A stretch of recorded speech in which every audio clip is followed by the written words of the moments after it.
মানে একচুৱেলি গৌৰৱ গগৈ কালি কোৱা কথাটো মই শুনিছো বাৰু দেই, আজি বাতৰি কাগজত পঢ়িছো যে গৌৰৱ গগৈ কৈছে যে অখিল গগৈৰ স্থিতি নাই। অখিল গগৈৰ স্থিতিটো খুব স্থিৰ। অখিল গগৈ বিজেপিক হৰুৱাব খোজে আৰু সেইকাৰণে MP ইলেকশ্যনত আমাক চিট নিদিয়াৰ পাছতো আমি কংগ্ৰেছ দলত জিকালো, গৌৰৱ গগৈক জিকালো।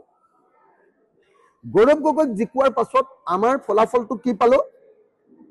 আমি ফলাফলটো পালো যে 5খন বিধানসভাৰ উপনিৰ্বাচনত গৌৰৱ গগৈয়ে ৰাইজৰ দল আৰু অসম জাতীয় পৰিষদ আৰু অন্যান্য বিৰোধী দলবিলাকক নিদিব লাগে বুলি তেওঁ মানে হাতে মূৰে কাঢ়িবলৈ আৰম্ভ কৰিলে। গৌৰৱ গগৈ ভাবিলে যে মই নিজে চিফ মিনিষ্টাৰ হৈ যাওঁ, বেলেগ হ'ব নালাগে। গতিকে তেওঁ বিহালীত কোনো পধ্যে কাকো চিট এৰিব নোখোজিলে।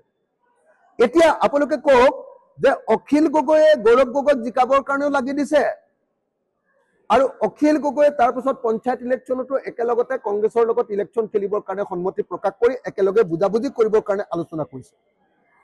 কংগ্ৰেছে MP ইলেকশ্যনত অখিল গগৈৰ পৰা ৰাইজৰ দলৰ পৰা সহায় লৈছে, জাতীয় পৰিষদৰ পৰা সহায় লৈছে। তাৰ পাছৰে আকৌ উপ নিৰ্বাচনটোত তেওঁলোকে লাট মাৰি দিছে আমাক। আকৌ পঞ্চায়ত নিৰ্বাচনতো তেওঁলোকে লাট মাৰি দিছে। গতিকে অস্থিৰতা গৌৰৱ গগৈ নে অস্থিৰতা অখিল গগৈ? ৰাজনৈতিকভাৱে আমি অস্থিৰ কোনো পধ্যে হোৱা নাই, কিন্তু কংগ্ৰেছৰ যিটো অস্থিৰতা, সেই অস্থিৰতাক সমালোচনা কৰাৰ কাৰণে গৌৰৱ গগৈ আমাক অস্থিৰ বুলি ক'ব খুজিছে। আমি গৌৰৱ গগৈ আৰু কংগ্ৰেছৰ অস্থিৰতাক সমালোচনা কৰিছো যে তোমালোকক যদি আমি MP ইলেকশ্যনত সহায় কৰিব পাৰো, তেতিয়াহ'লে তোমালোকে কিয় আপোনাৰ উপ নিৰ্বাচনত একেলগে ইলেকশ্যনটো কিয় নেখেলা? নাম্বাৰ 1। আকৌ উপ নিৰ্বাচনটো তোমালোকে একেলগতে নেখিলা, আকৌ এবাৰ পঞ্চায়ত নিৰ্বাচনতো একেলগতে নেখেলা। কেলে নেখেলা এইটোকে কথা কোৱাচোন, বেলেগ কথা ক'ব নালাগে। আমিতো পঞ্চায়ত ইলেকশ্যনত একেলগে খেলিম বুলি কৈছো, তোমালোকে কিয় নেখেলা? যুক্তিটো দিয়া না ভাই, যুক্তিটো দিয়া। আমি জনামতে পঞ্চায়ত নিৰ্বাচন বিজেপি কংগ্ৰেছে এইকাৰণে একেলগতে নুখেলে যে পঞ্চায়ত নিৰ্বাচনত যদি ৰাইজৰ দলৰ স্থিতি ভাল হয়, তেতিয়াহ'লে ৰাইজৰ দলক বেছি আসন এৰি দিব লাগিব আগন্তুক বিধানসভা নিৰ্বাচনত। যদি এইটোৱে যুক্তি হয়, তাৰমানে বিজেপি কংগ্ৰেছ দলৰ শত্ৰু নহয়।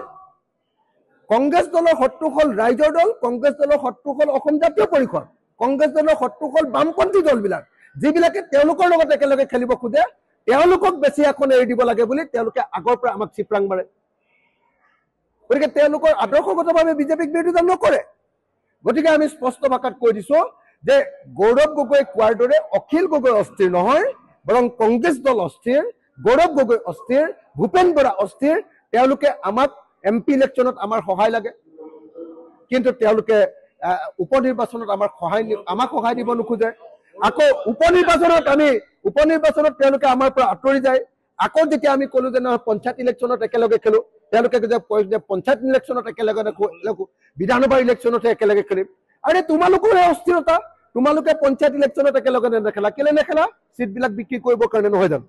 চিটবিলাক বিক্ৰী কৰি সংখ্যালঘু চিট, মুছলমান চিটবিলাক বিক্ৰী কৰি টকা পায়, আৰু টকা পাই কাৰণে আমি যদি একেলগতে খেলো আমাক কেইটামান চিট দিব লাগিব কাৰণে টকাটো কমিব। সেইকাৰণে কংগ্ৰেছে আমাৰ লগত বুজাবুজি নকৰে। কি কৰো কওক এতিয়া? আমি অস্থিৰ নে গৌৰৱ গগৈ অস্থিৰ? আমি অস্থিৰ নে কংগ্ৰেছ অস্থিৰ?